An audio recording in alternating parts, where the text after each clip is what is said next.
Hey there, guys. All right, today we are back with another week of World War II.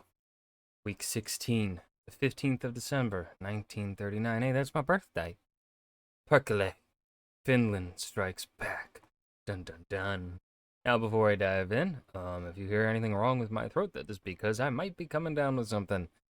Oh, if you hear me clearing my throat, like doing the or whatever the fuck people do, yeah, that's because my throat's a tad bit itchy, and I apologize. Um, and the normal stuff. Let's get into the normal stuff. Go check out the Discord link in the description thing below. Follow me over at Twitch, and do go check out the two gaming channels here on YouTube. One is for stream VODs, and then the other is for the edited gaming content. With all that said, let's go ahead and dive right in. Uh-huh. Do it. December 15th, 1939. David versus Goliath, a classic confrontation of the small versus the mighty. Did not go over well for Poland.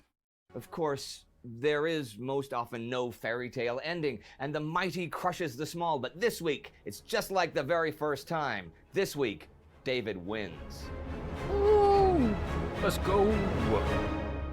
Finland, your new name is now David. I'm Indy Nidell. This is World War II.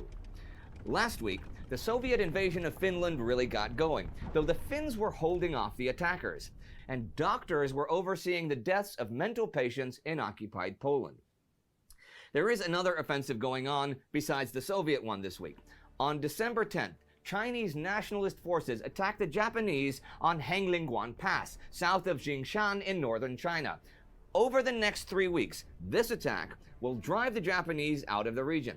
The Chinese also attack Jingshan itself, and though the Japanese mount a strong counterattack, the Chinese will succeed in taking Longhua near Yisheng next week. On the 13th, the Chinese 47th Corps captures Taihang Mountain and cut the Taosin Railway, taking the stations at Pashan and Changkou. That same day, the Chinese launched an offensive in eastern Shaanxi province and nearly encircle the Japanese 36th Division. One army that had scored a victory over the Japanese a few months ago was the Soviet Red Army.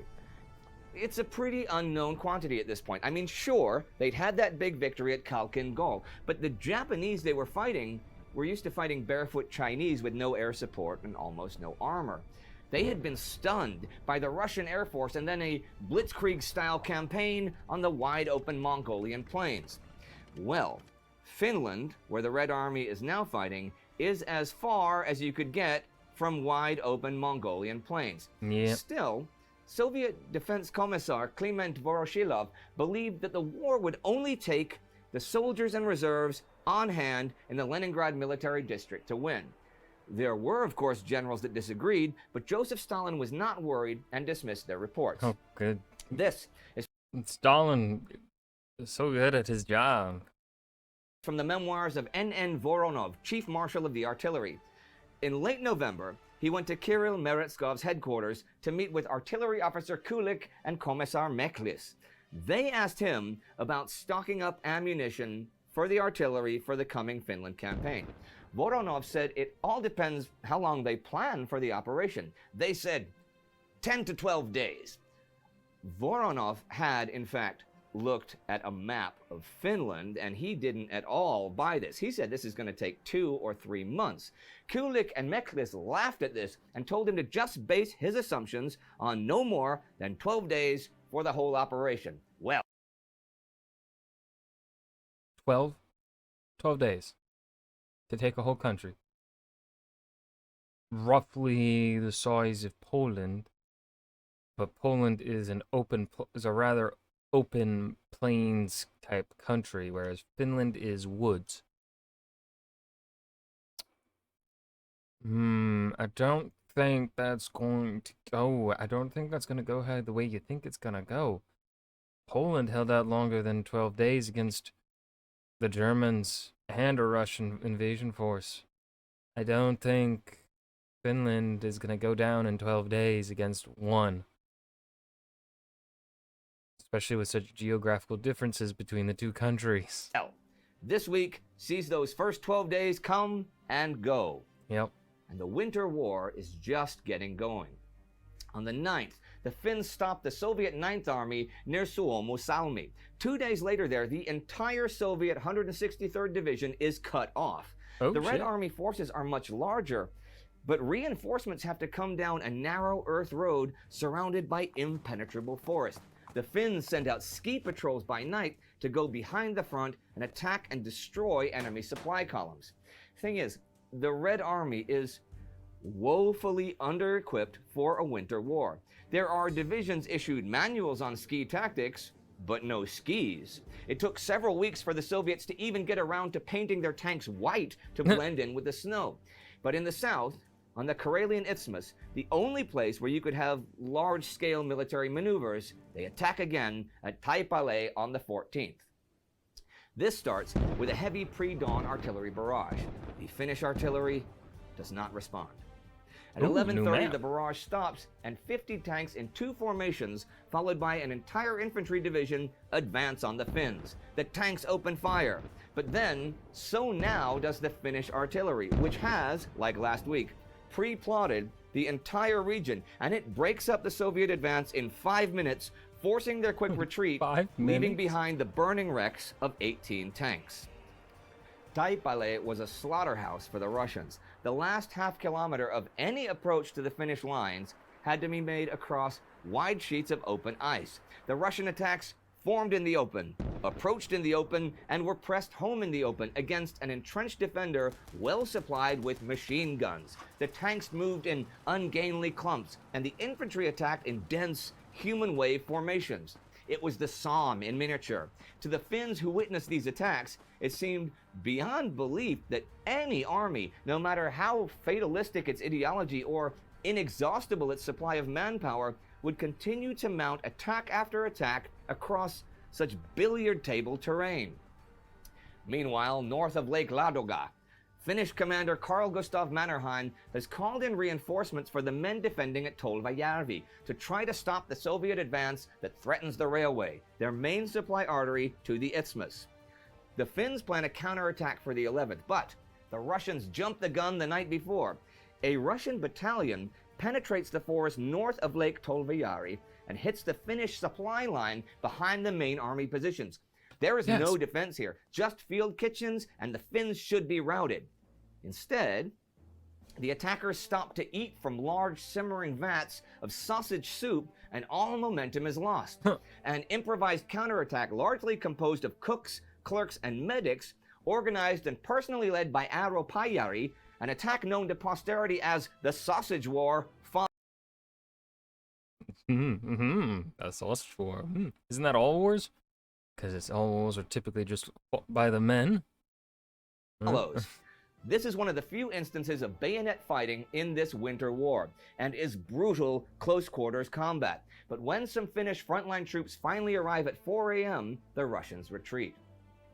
The main battle for Tolvajärvi takes place the 12th, and though the Finns are 4 or 5 times outnumbered, it results in a big Finnish victory, the first of the war. In fact, the Russians have as many as 5,000 killed and another 5,000 wounded.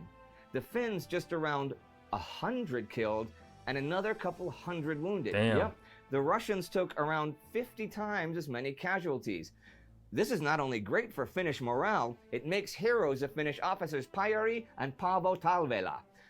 There is a lot of sympathy for the Finns around the world. The League of Nations meets and decides to intervene. The Soviets do not recognize this offer of mediation, so on the 14th, the USSR is expelled from the League of Nations. There is also a fair amount of talk among the Allies for sending military aid to the Finns. But practically, that's a really tough order to carry out in Arctic winter. And there's also the fact that you'd be declaring war on the Soviet Union while you're still at war with the Germans. Britain, for example, doesn't really yet have enough weapons for its own army, let alone a bunch to spare for a nation fighting another nation that is not at war with Britain. They do send 30 Gloucester Gladiator planes, biplanes, for which the Finns must pay cash. Apparently, French Prime Minister Edouard Daladier promises the Finns 100 planes and 50,000 men by the end of February. Spoiler. Yeah, it's not happening. These will not arrive. Nope. There were Swedish volunteers forming, though, as the Swedish government permits a private initiative on the 12th to recruit and equip a volunteer force. There is action, though, this week in the European war. At sea, British Commodore Henry Harwood brought his squadron Henry Harwood. Stupid name. to the South Atlantic, hoping to catch the German pocket battleship Admiral Graf Spee. Harwood has the heavy cruiser Exeter and 2 light cruisers Ajax and Achilles. On the 13th, the Battle of the River Plate, a fierce 2-hour battle off Montevideo, Uruguay, is fought. Exeter and Ajax are pretty hard hit. Spee is damaged, but not so heavily, and retreats into the port to make some repairs and treat the wounded. Ajax and Achilles wait outside the port. By the 17th, the British heavy cruiser Cumberland has arrived on the scene. That day, Spee's captain Hans Langsdorff decides to scuttle his ship rather than fight a hopeless battle that will only cost many lives. An audience of thousands watches. Captain Langsdorff is interned and commits suicide the 20th. The British public gets a morale boost of its own from this victory. The only action they've heard about has been the confetti war over Germany the past few months. Over 118 million propaganda leaflets had been printed and dropped. So this is at least something concrete. It also distracts from the news on the 12th that the destroyer HMS Duchess sinks after a collision with the battleship HMS Bartham off the Scottish coast. 124 Good job, Britain. Good job. men die. And so the week ends. Thinking your own Naval ships. battle in the South Atlantic, Chinese successes against the Japanese, the League of Nations taking action, and the Finns not just holding off the Red Army, but beating it again and again. In this series, and my earlier chronological series on World War I, we try to tell the story as even-handed as we can. In that series, for example, we don't call anyone the good guys or the bad guys. They're merely enemies.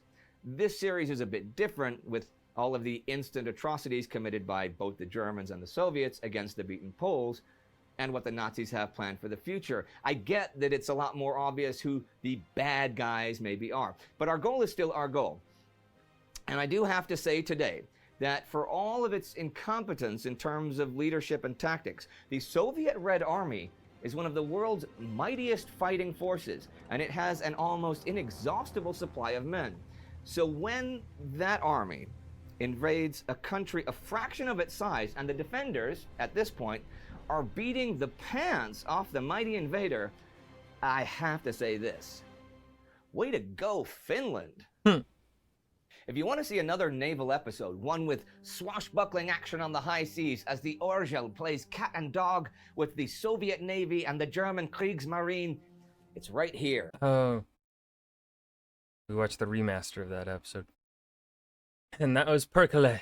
Finland Strikes Back, week 16 of World War II, the 15th of December, 1939. I have nothing to add here at the end of this video. This was a good one. This was entertaining.